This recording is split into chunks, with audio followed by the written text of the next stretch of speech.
Բարի երեկո, 5-րդ տարիքի եթերում հարցազրույցն է, այսօր ես զրուցել եմ դիվանագետ քաղաքական վերլուծաբան Վարդան Հակոբյանի հետ։ Պարոն Հակոբյան, բարի երեկո, շնորհակալ եմ հրավերս ընդունելու համար։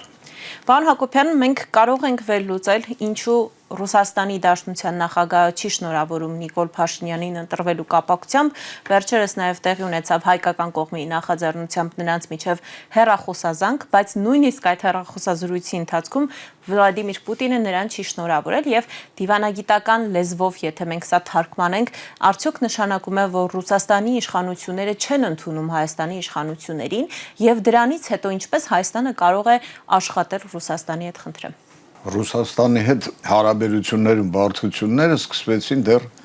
18 թվականից, 2018 թվականից, երբ որ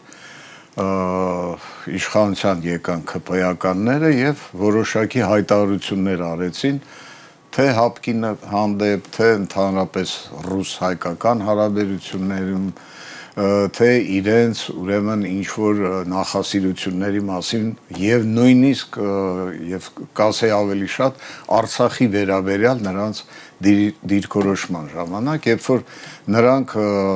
ըստ էության հայտարարեցին, որ Արցախյան խնդիրը դա միջեթնիկական խնդիր է, այսինքն ներադրբեջանական խնդիր է եւ այդ ժամանակ ուշադրություն չդարձրեցին, բայց դա հենց առաջի օրերն էր նրանց իշխանության գալու եւ պարզ էր, որ նրանք ըստ էության փաստորեն գնում են Արցախից հրաժարվելու։ Եվ այդ առումով, այսինքն այն հարաբերությունները, որ ստեղծվել էին Ռուսաստանի եւ Հարավային Կովկասի հանրապետությունների միջև, թե հենց երեք այդ հանրապետությունների միջև այն ստեղծված իրավիճակը քաղաքական եւ տնտեսական որ գոյություն ուներ, արդեն պարզ դարձավ, որ այդ հարաբերությունները սկսում են փլուզվել եւ նոր իշխանությունները Հայաստանի ձեռնարկում են, սկսում են քայլեր նոր հարաբերություններ, նոր կողմնորոշումներ հաստատելու համար։ Դա վերջնական պարզ դառավ արդեն Բոլթոնի այցից հետո եւ Բոլթոնի հայտարարությունների հիման վրա։ Այսինքն ինչ վերաբերվում է այդ հեռախոսազրույցին եւ այլն հետագա զարգացումներին, այո, դիվանագիտորեն էս դա էլ նշանակում է, որովհետեւ եթե քո դաշնակիցը որը 91 թվականից 90-ական թվականներից ընդհանրապես մտել էր որոշակի հարաբերությունների դաշտ, պայմանագրեր կային կնքված, պարտավորություններ կային, պարտականություններ, թե ռուսական կողմից եւ թե հայկական եւ այլն, արդեն այդ հարաբերությունները սկսում են խաթարվել եւ միայն մի ցանկություն, որ տնտեսական հարաբերությունները շուկան եւ այլն պահպանվեն, մինչև որ իրենք ուրեմն այդ հարցերը իրենց նոր կողմնորոշումներին հասնելուց հետո նոր կարողանան, ասենք թե դուրս գալ ԱՊՀ-ից, թե դուրս գալ Եվրասիականից եւ այլն։ Այս մոմենտները, այսինքն ամեն ինչ պարզ էր, կրկնում եմ, ռուսական կողմի համարել դեռ 18 թվականից, հենց սկզբից հասկանալի էր, թե ինչ ուժ է եկել եւ այս ուժը ուր է ձգտում։ Այսինքն այստեղ պարզ դարձավ, որ Հայաստանի նոր իշխանությունները արմատապես փոխում են մեր աշխարհաքաղաքական կողմնորոշումը։ Այն ինչ որ ստեղծվել էր 1828 թվականից Թուրքմենչայի պայմանագրով միանգամից ուրեմն շրջադարձային փոխվում է հիմա։ Գիտեք, այդ փոփոխությունը նույնպես արմատական էր եւ շրջադարձային էր 1828 թվականին։ Պարսկահայության համար, պարսկահայքի հայ բնակչության համար, որովհետեւ մարդիկ ապրում էին այնտեղ եւ պետք է ասել, որ վատ հարաբերություններում չէին, ասենք, պարսկական իշխանությունների հետ եւ այլն։ Մի խոսքով իրենց օջախ ունեին, իրենց աշխատանք ունեին եւ այլն, եւ արմատապես ստիպված եղան որոշ իմաստով փոխել իրենց ամբողջ ուրեմն կյանքը, կեցությունը եւ տեղափոխվել Արևելյան Հայաստան։ Սա միշտ էլ ոնց ասած ճգնաժամային իրավիճակ է, բարդություններ է առաջացնում եւ այլն։ Հիմա էլ նույնը, այն ինչ որ ձևավորվել էր այդ 200 արդեն շուտով կդառնա 200 տարի, 200 տարվա ընթացքում մանավանդ վերջին 100-ամյակում, մանավանդ վերջին տասնամյակներում խորհրդային Հայաստանի ժամանակ, այսինքն ձևավորվել էր հստակ շուկա, տրադիցիաներ, այդ շուկայի հետ կապված տնտեսական կապեր, մենթալիտետ նույնիսկ, տնտեսական մենթալիտետ եւ այլն, հիմա ուրեմն նոր իշխանությունները քանդում են եւ տեղը դնում են նոր հարաբերություններ։ Պարոն Հակոբյան, դուք ասում եք Ռուսաստանի համար հենց 18 թվականից էլ պարզ էր, բայց շատերն ասում են, որ Ռուսաստանը աշխատել է այս իշխանությունների հետ, ընդհուպ ասում են աջակցել է այս իշխանություններին եւ 21 թվականի ընտրություններից հետո էլ ասում են Ռուսաստանը աջակցել է Նիկոլ Փաշինյանին։ Դուք համաձայն չեք այս տեսակետներով։ Համաձայն եմ, Ռուսաստանը հասկանալով, թե ինչ է տեղի ունենում, բոլոր դեպքերում փորձում էր այդ տնտեսական կապերի միջոցով պահել Հայաստանը իր շահերի հետաքրքրության դաշտում։ Այսինքն ճիշտ է, հասկանալի էր, թե ինչ է տեղի ունենում, բայց հույսեր կային, չէ, որ բաներ կփոխվի։ Գուցե այս իշխանությունները էլ չընտրվեն, նորից այդ ամեն ինչը կարգավորվի եւ այլն։ Եվ այդ գիտեք, լուրջ պետությունները, հզոր պետությունները ամեն ինչ հաշվեն առնում, նրանք միանգամից, այսինքն լավ ու վատ, սև ու սպիտակ չեն խաղում, որովհետև զարգացումներ կան, այսինքն նրանք հասկանում են, որ այս ամբողջը խորհրդային միության փլուզումից հետո որ տեղի ունենում, գլոբալ գործընթացներ են եւ շատ դժվար է ասել, կարելի է ենթադրել, թե ուր են գնում այդ փոփոխությունները եւ ինչ նոր աշխարհակարգ կսահմանվի, կձևավորվի։ Հիմա ամեն կերպ այդ ընթացքում, իսկ նրանք հաշվարկներ անում են տասնամյակի վրա, ոչ թե մեր իշխանությունների կամ մեր շատ քաղաքական, ասենք, մտածողության, եթե վերցնենք հասարակության, այսինքն թիթեռի նման մի օրվա կյանքի, այսինքն եզրակացություններ են անում, այսօր սա այսպես ասեց, ուրեմն սա է, վաղը նա այսպես ասեց, նա է, ուրեմն եւ ասում ու մոռանում են։ Բայց այդ գործընթացները շատ լուրջ են։ Այն ինչ որ տեղի ունենում հիմա թե Մերձավոր Արևելքում, թե Ռուսաստանի հետ կապված, ընդհանրապես ամբողջ աշխարհում դրանք վաղուցվա հաշվարկներ են։ Դրանցից այդ կոնֆլիկտներից հետո է, պարոն Հակոբյան, որոշվելու Հարավային Կովկասում ազդեցությունների գոտին։ Այսինքն հիմա մենք վճռորոշ փուլում ենք եւ պետք է սպասենք, տեսնենք օրինակ Իրան, Միացյալ Նահանգներ, Ռուսաստան, Ուկրաինա այդ առճակատումներն ինչպես են ավարտվելու, որ հասկանանք, թե Հարավային Կովկասում Հայաստանը ինչ դիրք է ունենալու, ում հետ պետք է համագործակցի։ Դուք այստեղ օգտագործել սпасել բառը սխալ է։ Այսինքն եթե դուք տեսնում եք, հա, որ բաներ են փոխվում, դուք պետք է լինելով փոքր պետություն, ըստ էության ունենալով չնչին աշխարհակաղակական կամ ռազմաքաղաքական կշիռ, պետք է գտնեք ճանապարհներ, որպեսզի եթե ճիշտ եք գնահատում են ամեն ինչ տեղի ունենում, եթե ճիշտ եք գնահատում մարտահրավերները, եթե ճիշտ կանխատեսումներ եք անում եւ մտածում եք ձեր պետության ու հայրենիքի մասին, ուրեմն պետք է այնպիսի քայլեր ծրագրեք, այնպիսի ուղղություններ ընտրեք, որ կարողանաք այդ զարգացումների մեջ գոյատևել, պահպանվել, մինչև որ գա հարցերի վերջնական լուծման պահը, իսկ դա գալու է։ Ցանկացած պատերազմներից, այդ տեսակ լարումներից հետո միշտ էլ վերջում ինչ որ ընդհանուր մի,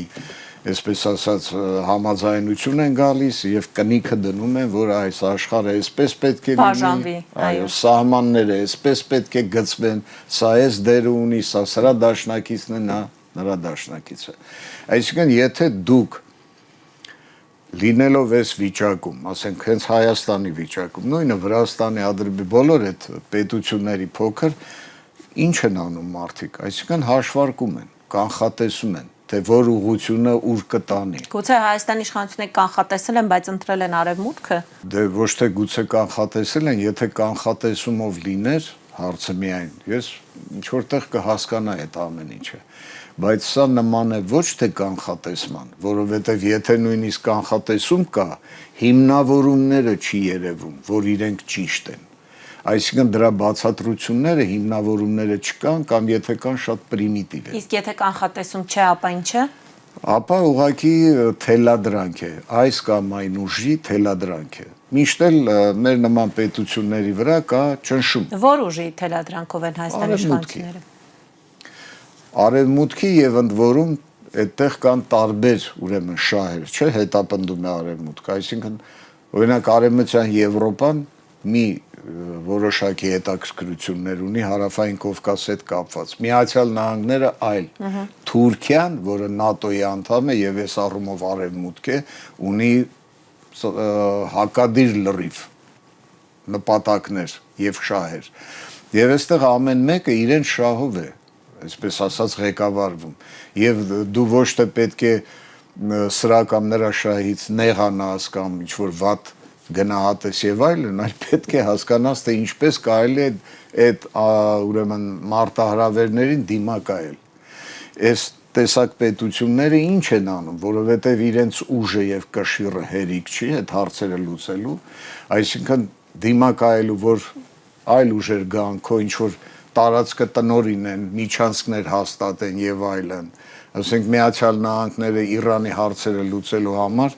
զուտ լոգիստիկ այդ հատվածը մի փոքր իմաստով պետք է օգտագործում են, հետո նրանք մոռանալու են այդ 100 տարի չեն հիշելու թրիփի մասին, ինչպես ասում են Նիկոլ Փաշինյանը։ Կարգավորվավ, այդ թրիփ են ասում, Նրանց ինչ են պետք չի ասում։ լինել։ Նրանց էլ չի հետաքրքրելու։ Դա երկարաժամկետ հեվքի վրա հետաքրքրում է միայն Թուրքիային եւ Ադրբեջանին, որովհետեւ մեզ վաղուց է հայտնի, ասենք թուրքերի պանթուրքական կամ նեոօսմանական ծրագրերը մենք գիտենք, որտեղ նրանց վաղեմի երազանքն է, այսինքն Ադրբեջանի միջոցով միանալ Միջին Ասիային, ոչ թե տարածքային, ասենք թե ինչ որ մի բան այդպես քարոզել, այլ ուղղակի այդ ճնշում այդ կապը թուրքական այդ մասիվը ստեղծել, որը դառնա գերակայող եւ Թուրքիան ըստ էության կդառնա տարածաշրջանային գերտերություն։ Լավ, հիմա Թուրքիայի ծրագրերին կարծում եմ ովքեր որ տեղյակ են, բայց անդրադառնանք Հայաստանի ծրագրերին, Հայաստանի իշխանությունների։ Մեզ համար ակնհայտ է Հայաստանի իշխանությունները դեպի ուր են գնում, ինչ քաղաքականություն են վարում, արդյոք դուրս են գալիս ԵԱՏՄ-ից, արդյոք գնում են Եվրոպական միություն։ Ի վերջո, ծրագիրը հստակ ո՞րն է, պարոն Հակոբյան։ Դե այդ ենք խոսում։ Այսինքն այդ թելադրանքը Պարզապես Թուրքիայի համար դառնալ միջոց։ Նայեք, ըստ էության գունավոր հեղափոխության միջոցով իշխանության եկան իմ քայլականները, ճիշտ է, Նիկոլ Փաշինյանի գլխավորությամբ։ Եվ եկան ինչու։ Նրանց որոշակի հանձնարարություն տրվեց փոխել աշխարհաքաղաքական կողմնորոշումը, փոխել պատմական տրադիցիաները եւ անցնել նոր ուրեմն ուղղությունների։ Այսինքն դառնալ արևմտյան քաղաքականության պետությունների շահերի սպասարկող։ Հիմա այստեղ եթե մենք մանրամասն ասեցիք կարճ, որ Եվրոպան իր շահերը ունի, Թուրքիան իր, Միացյալ Նահանգները իր շահերը ունեն։ Ամեն մեկը պահանջում է իր շահերի սպասարկում։ Հիմա ուրեմն դնենք կշեռքին եւ տեսնենք դա ինչ շահեր են։ Այսինքն դա հիմնականում ռազմաքաղաքական, հակառուսական կամ հակաիրանական շահերն են։ Այսինքն հարավային Կովկասը դարձնել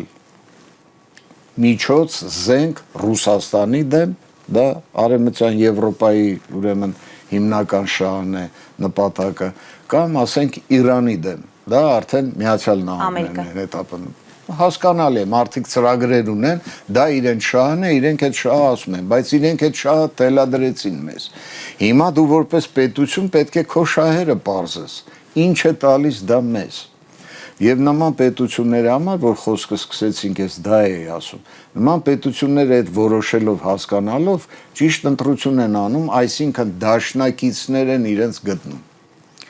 Հիմա, ասենք, Ռուսաստան, Իրան, այդ արևմտյան ծրագրերի հակադիր կողմն են։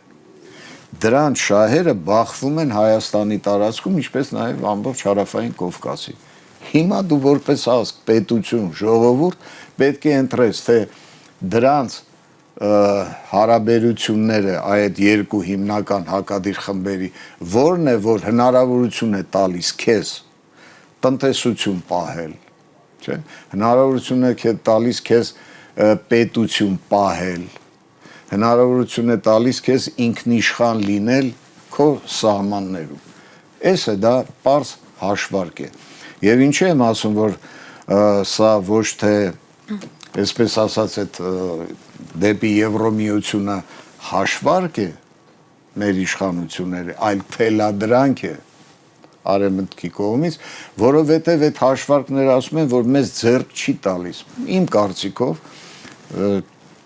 անցումը դեպի արևմտյան կողմորոշում մեզ ոչ տնտեսապես, ոչ աշխարհաքաղաքական ընդհանուր, ոչ ընդհանրապես ռազմաքաղաքական հնարավորություններ չի տալիս վերջացնել միտքս եւ տանում է մեր պետության, ոնց ասեմ, ըստ էության վերացմանը կամ կծմանը ինչ որ մի այլ պետության։ Պարոն Հակոբյան, այսինքն մենք եվրոինտեգրման որևէ հնարավորություն չունենք,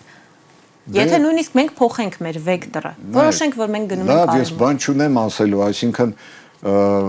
բոլորին էլ գրավում էր, չէ, Եվրոպան այս կողմ։ Մենք ընդհանրապես եվրոպական կուլտուրայի ժողովուրդ ենք, ինչպես ռուսները, ինչպես ուկրաինացիք, ոչ ինչպես ադրբեջանցիք կամ միջին ասիացիք, թե կրոնի առումով, մենք քրիստոնյա ենք, մեր ամբողջ մշակույթը մեր հայտնի պատմական Հայաստանից սկսած կապված է եղել արևմուտքի, հին Հունաստանի, Հռոմի, հետագայում միջնադարյան Եվրոպայի եւ նոր Եվրոպայի հետ։ Մեր ամբողջ մշակույթը, գիտությունը, այդ ամեն ինչը մենք այդ այժմ կապված ենք։ Բայց քաղաքական հարաբերություններում ստեղծված իրավիճակում մեր ժողովրդի համար եղել են խնդիրներ Արևմտյան Եվրոպայի հետ, այսինքն Արևմտյան Եվրոպան չի կարողացել ապահովի մեր պետության եւ մեր ժողովրդի գոյությունը իր այդ շահերի տարածքում։ Այսինքն տեսեք նույնը ռուսները, չէ՞, թվում էր թե ուր եվրոպական են ու վերջ։ Այսինքն ամբողջությամբ կապված են եղել Եվրոպայի հետ, հա, իհարկե թաթարների արշավանքման, բայց այդ է եղել Ռուսաստանը, բյուզանդական մշակույթի հիման վրա։ Բայց այդ Եվրոպան մշտապես այնպիսի իրավիճակի մեջ է դրել Ռուսաստանը, օգտագործել է որպես պաշտպան, ասենք, արևելքից եկող այդ Չինգիզխանների, Լենգ Թեմուրների բանի, բայց մի ժամանակ էլ միշտ նպատակ է ունեցել գաղութացնել Ռուսաստանը եւ միշտ պատերազմներ է վարել։ Եվ այսօրվա նման պրոքսի պատերազմներ, ասենք Ռուսաստանի ձեռքով, Իրանի ձեռքով, Թուրքիայի ձեռքով, Իրանի ձեռքով ռուսների դեմ։ Այսինքն այդ երաշխիքը պետության գոյության չի տվել։ Հայաստանի նկատմամբ նույնը։ Մենք չենք կարող պատմությունից բերել մի փաստ, որ ասենք Հռոմը, հին Հռոմը կամ ինչ որտեղ բյուզանդյան ժամանակին կարողացել են նպաստել մեր պետության կայացմանը, անվտանգությանը, ընդհակառակ, թե Հռոմը, թե բյուզանդյան միշտ այնպիսի քաղաքականություն են վարել, որը միշտ տարել է մասնատման, հայաթափման եւ այլն։ Իսկ այս պահին մեզ սուտ խոստումներ է տալիս արևմուտքը, երբ ասում են մենք ձեզ կընդունենք, մենք մեր դռները կբացենք ձեր առջև։ Գիտեք, արևմուտքը այդ խոստումները տալիս է բոլորին միշտ եւ երբեք չի կատարում։ Ըստ էության, ասենք, եթե մենք հետևում ենք 91 թվականից Խորհրդային Միությունը քանդվեց եւ արևմուտքը հենց առաջի օրվանից ասում էր Հայաստանը, Եվրոպա, հայկական կոնյակը, խալին, ջերմուկը, ձեզ, այսպես, այնպես եւ այլն։ Իմիջիայլոց Խորհրդային Հայաստանը տնտեսապես ավելի մեծ հնարավորություն ուներ շանսեր ուներ մտնելու արևմտաեվրոպական շուկա, որովհետև տնտեսություն ուներ, քան այս Հայաստանը։ Այս Հայաստանը ոչինչ չունի արևմտաեվրոպական շուկա մտցնելու։ Եվ ամբողջությամբ տնտեսությունը կախված է Ռուսաստանից։ Այո, ոչ թե կախված է, այլ դու դրան ես սովոր։ Գիտեք, տնտեսագետները ձեր ստուդիայում էլ շատ լավ բացատրել են այդ ամեն ինչը։ Այսինքն, եթե մենք նայում ենք, տեսնում ենք, որ այսպիսի մի տերմին ասեմ, ես չգիտեմ դա տնտեսագետները կընդունեն թե չէ, բայց տնտեսագիտական մտածողություն կա, մենտալիտետ, որը թե ռուսների, թե մեր մոտ ձևավորվել է 200 տարվա ընթացքում, մանավանդ խորհրդային տարիների։ Այսինքն դու սովոր ես ռուսական այդ ապրանքին, քո շուկան բաց է այդ ապրանքի համար, մանավանդ սննդամթեր, գյուղատնտեսական, հումք, ինչպես եւ ռուսներն են սովոր քո արտադրանքին, թե գյուղատնտեսական, թե մի ժամանակ, երբ որ մենք ունեինք ուրեմն գիտատնտեսական միավորումներ, մեր գործարանները եւ այլն, արդյունաբերությունը բավական զարգացած էր, Ռուսաստանը օգտվում էր եւ դա ընդունում էր։ Դե հիմա Հայաստանի իշխանությունները ինչ են ասում են հանուն մեր ինքնիշխանության, եկեք փոխենք մեր այդ սովորությունները եւ հարմարվենք նոր իրողություններին, բացահայտենք նոր շուկաներ։ Չի լինում։ Այդ ինքնիշխանությունը կլինի այն դեպքում, երբ որ ասենք, տեսեք, այս ժամանակակից քաղաքական գործիչները, քաղաքանագետները հաճախ էմոցիոնալ գնահատականներով են։ Եթե ես էլ նույնը ասեմ, եթե մեզ ամերիկացիք շատ են սիրում, ուղղակի մեր աչքերի, մեր, չգիտեմ, երգերի համար խելքը գնում է եւ դրա հիման վրա ինչ որ բան մեզանից առնեն, տանեն, մեզ ֆինանսապես ապահովեն, քաղաքական, ռազմական բանով մեր անվտանգությունը ապահովեն կամ արևմտյան Եվրոպան դա անի,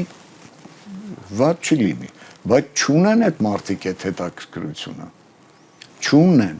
եւ այն խոստումները, որ տալիս են, դրանք օդի մեջ են, հասկանում եք, դա այսպես է, որ հիվանդին ինչ որ դոզայով դեղով ապահովել եւ ոչ ավելի, այսինքն նրանք չեն ապահովում ոչ քո համար շուկա, ոչ տնտեսության զարգացում, այդ ամեն ինչը մենք չենք տեսնում, դրանք միայն խոսքերով են, ինչպես եւ շատ մյուս այլ պետություններ։ Դուք ասում եք Հայաստանի իշխանությունները առաջնորդվում են թելադրանքով, այդ թելադրանքը մինչև որ կետին պետք է հասնի, որովհետեւ հիմա Ռուսաստանը փաստորեն այլևս հույս չունի, ինչպես դուք եք ասում, նախկինում հույս ուներ աշխատելու Հայաստանի իշխանությունների հետ, հիմա վերջնագիր է ներկայացրել եւ վերջնաժամկետ է ներկայացրել։ Արդյոք Հայաստանը այլ հույս ունի, որ Հայաստանը իշխանություն կփոխվի կամ կգան նոր ղեկավարություն, որը այդ հարցերը կկարգավորվի։ Միակ հույսը դա է։ Իսկ այս իշխանությունների օրոք, երբ ասում եք թելադրանք կա, այդ թելադրանքը հասնելու է մինչև այն կետին, որ իսկապես Հայաստանի իշխանությունները որոշել են դուրս գալ թե ԵԱՏՄ-ից եւ թե ՀԱՊԿ-ից, եւ այդ դեպքում ինչ վիճակում է հայտնվելու Հայաստանը, թե քաղաքական, թե տնտեսական առումով։ Այդ թելադրանքը դրսևորվում է այն ճնշումներով, որ արվում է վերջի հավաքները Եվրոմիության Հայաստանում եւ այլն, այսինքն մինչեւ վերջ դրթում են դրան։ Այսինքն նպատակը դարձնել թե Վրաստանը, թե Հայաստանը, թե Ադրբեջանը հակառուսական ուժ, ապագա Ուկրաինա, նույնը Միջին Ասիան։ Եվ որ վերջնականը նրանց համար այն է, որ այնքան խփեն ռուսներին տարբեր տեղերից, որ այդ երկիրը քանդվի։ Թե հետո Հայաստանի հարցում ինչ կլինի, Աստված գիտի։ Իսկ Հայաստանի իշխանությունները կարծում եք գնալու են այդ ճանապարհով հիմա երբ Փաշինյանն ասում է խնդիրը ԵԱՏՄ-ի մեջ է, ԵԱՏՄ-ն է կատվածահար լինում, մենք չենք դուրս։ Նայեք այդ խոսքերը դադար խոսքեր են։ ԵԱՏՄ-ն է կատվածահար լինում, բան։ ԵԱՏՄ-ի վերջն է եկել փաստորեն, վերջի սկիզբն է։ Դա լուրջ մարդու խոսք չի եւ լուրջ մարդկանց համար չի ասված։ Ինչով պետք է ԵԱՏՄ-ն կատվածահար լինի, երբ որ կատվածահար լինում է քո տնտեսությունը։ ԵԱՏՄ-ն դրանից կատվածահար չի լինի, ԵԱՏՄ-ն ունի իր ռեսուրսները, իր հնարավորությունները, ել չեմ ասում, որ ԵԱՏՄ-ին զուգահեռ կա այլ միություններ, BRICS, Շանհայի միություն եւ այլն, եւ թե Ռուսաստանը, թե այդ երկրները իրենց տնտեսական հարցերը իհարկե դժվարությամբ այդ ճնշումների տակ, սանկցիաների տակ, բայց լուծում են։ Իսկ մենք ինչպես ենք լուծելու։ Եվ այսինքն այդ մեր կողմից ապրանքի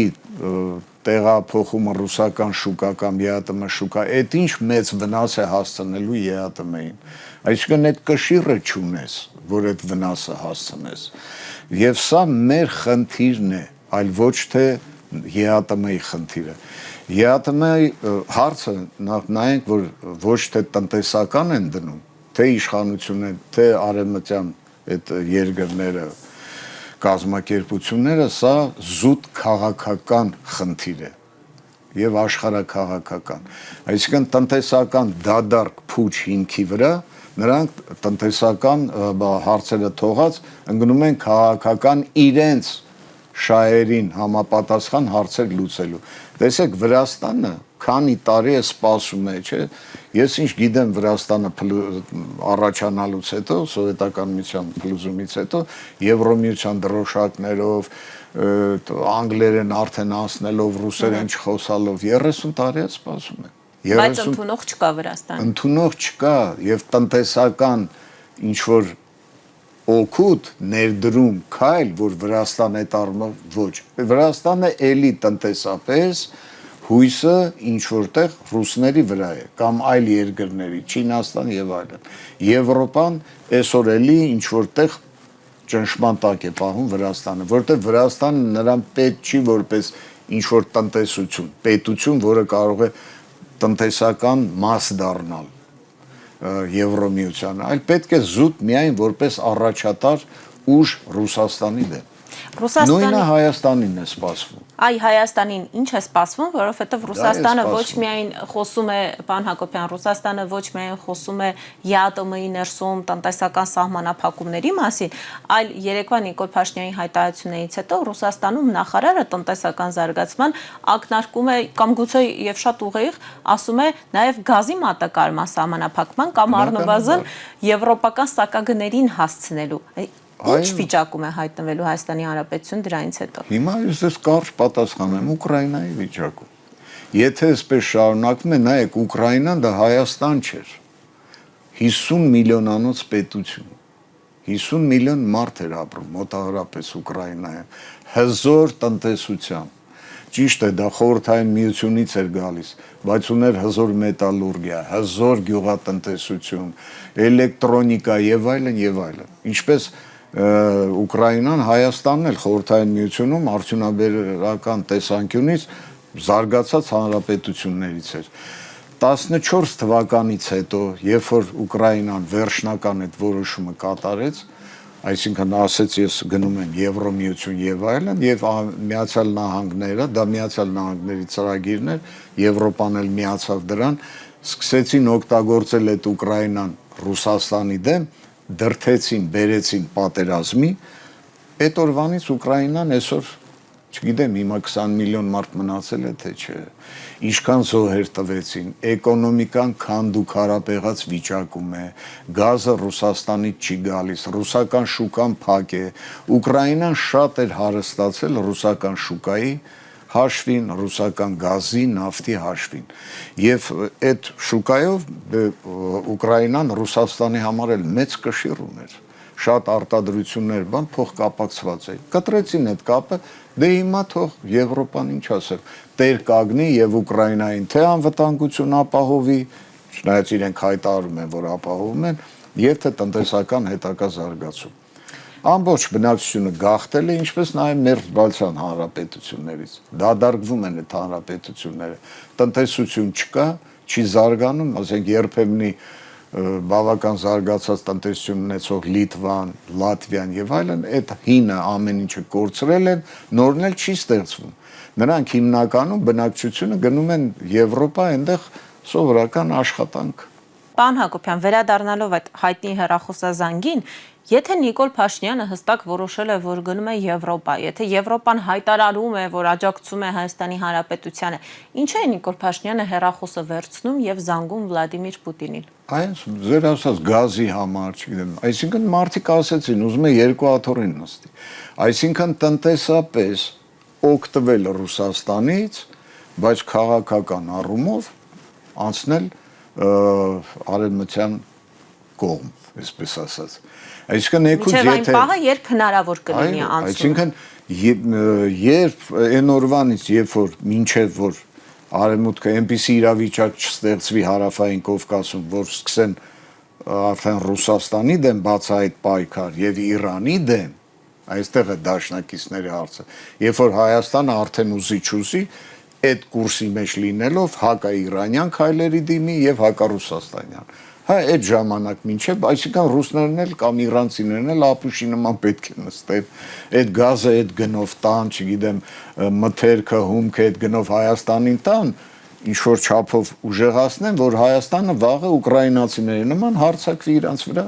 կամ նպաստի այդ հարձակմանը։ Հայաստանը արդյոք այս ռուսական սահմանափակումները հիմա փորձում է հավասարակշռել Իրանի միջոցով, որովհետև վերջին մի քանի օրերի ընթացքում մենք տեսնում ենք, որ ակտիվ շփումներ կան նախարարների մակարդակով իրանցի պաշտոնյաների հետ եւ հիմնականում քննարկվում է իրանական գազի ներկրման ծավալների մեծացման մասին, այսինքն արդյոք փորձ է արվում այդ Ռուսաստանի սպառնալիքների ֆոնին գոնե փորձել Իրանի միջոցով ինչ-որ առումով մեղմել։ Փորձ անում են, նորից կրկնում եմ, որպեսի մի կերպ ժողովրդի բերանը փակեն, ինչով որպես է գազը կա, չգիտեմ, էլեկտրոէներգիա կա, բայց Իրանի դեպքում այդ ինչպես են անելու եւ ինչ են նստելու, ես չգիտեմ մեկ, եւ երկրորդը թե միթե Միացյալ Նահանգները մատ-թափ չեն տա Հայաստանի վրա, այսինքն Իրանի հետ համագործակցելու համար, սա երկուս, ինչ է Զելենսկին Կասպից ծովում իրանական նավ հրթիռակոծում կամ այլ քայլերի է դիմում, ասենք Իրաքի միջոցով եւ այլն, որ Միացյալ Նահանգներին ցույց տա, որ եվրոպացիք ձեր հետ չեղան, չոժանդակեցին, այդ պատերազմում կար, բայց տեսեք մենք ձեր հետ ենք եւ այլն։ Այստեղ շատ խառը եւ մութ խաղեր կա։ Եվ ասենք հենց այդ է հարցը, որ ոչ թե այս իշխանությունները կանխատեսում են պրոգնոզ են կազմում եւ մեզ էլ բացատրում են, որ այսպես,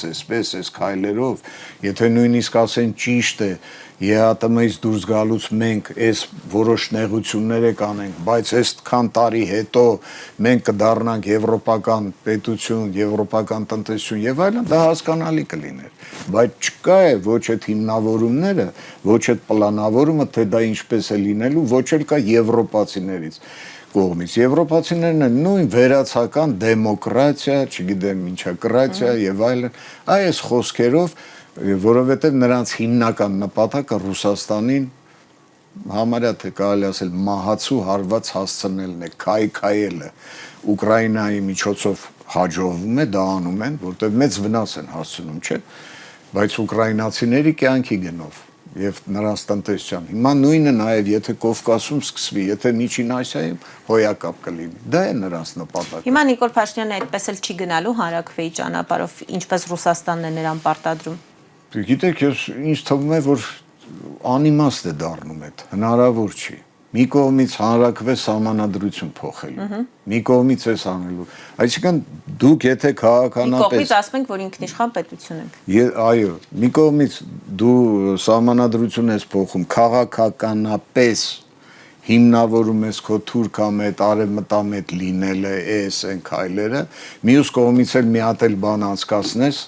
հանրաքվե թե մնում ես ԵԱՏՄ, ռուսները շատ լավ հասկանում են, որ դա տափակ ինչ որ միջոց է, այսինքն անհասկանալի է դա անելը։ Եթե այդ հանրաքվեն անում ես, դա նշանակում է ժողովուրդը դուրս է գալիս եւ նորից ընտրում են Նիկոլի դեմ կամ Նիկոլի կողմ, չէ՞։ Հիմնական այս հարցը ԿՓ-ի դեմ կամ ԿՓ-ի կողմ։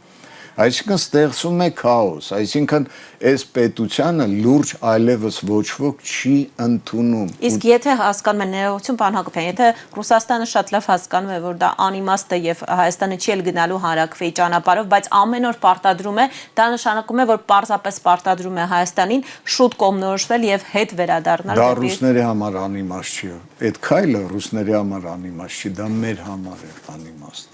Այսինքն այդ դրվածքով անիմաստ բան է դառնում։ Դե Հայաստանը ոչինչ չի ստանում։ Միևնույն է, եթե դու նույնիսկ հանրաքվե անես եւ ընտրես արևմտյան ճանապարհը, հիմա արևմուտքում իսկ սահմանադրության փոխելով ստանում է, սահմանադրություն փոխելով։ Այսինքն սրանք երկուսն էլ այն հարցերն են, որ քաղաքական դաշտում իրար հակասում են կամ կբերեն իրար հակասության։ Եթե դու կողմ ես քվեարկում, չէ, որպես ժողովուրդ քաղաքացի կողմ ես քվեարկում ԵԱՏՄ-ում մնալու, ուրեմն սահմանադրական այդ փոփոխությունները անիմաստ է դառնում կատարելը։ Այսինքն մի կողմից դու դեմ ես ՆԱՏՕ-ին, Թուրքիային, մյուս կողմից սահմանադրական փոփոխություն ես անում, որ բարեհաճ նրանց պահանջով, այո։ Այո։ Պարոն Հակոբյան, եւ վերջում փորձելով թեման ամփոփել, նույնիսկ այս իրավիճակում, որ այդքան լարված են Արևմուտք-Ռուսաստան հարաբերությունները, մեզ անդադար կանգնեցնում են երկընտրանքների առջև, հնարավոր է արդյոք վարել կոմպլեմենտար քաղաքականություն եւ հիմքում դնել Հայաստանի շահը, որովհետեւ երեք Փաշինյանը նաեւ հայտարարություն արեց, ասում է Ռուսաստանը մեզնից էքսկլյուզիվ հարաբերություններ է ուզում, այսինքն ասում է մեզ հետ բարեկամ եղեք, ուրիշ որևէ մեկի հետ դուք բարեկամ մի եղեք։ Խնդրեմ։ Ռուսաստանը չի ասում մեզ հետ բարեկամ եղեք, Ռուսաստանն ասում է մեզ թշնամի մի եղեք։ Այսինքն ով չի հասկանում, որ այս ամեն ինչը արևմուտքի կազմակերպած ասեցին, չէ, Ռուսաստանի դեմ է կամ Իրանի, եւ Ռուսաստանը ասում է դուք մեզ թշնամի մի դարեք։ Այսինքն հասկանում է, թե ուր է տանում Եվրոպան Հայաստանը դեպի հակառուսականություն եւ այդ ամբողջ ոհմակը, որ մեր մամուլում հերոստատեսությունում քննարկումը խոսում է այդ հակառուսական այդ բաներն հակապուտինյան եւ այլն, այսինքն հարցը դարձրել են ոչ թե լուրջ պետական քաղաքական, այլ սիրել չսիրելու հարց։ Սրան կամ նրան, այս քաղաքական գործիչին, այն երկրին, չգիտես ինչ, եւ է դրանք, որ խոսում են ֆանատիկի հայացքով աչքերով, Պուտինը այսպես, Պուտինը այնպես, կա պետություն, կա պետական հարաբերություններ, դուք ընտրեք ձեր հարաբերությունները, դուք կարգավորեք եւ այդ դեպքում, ինչպես ասենք,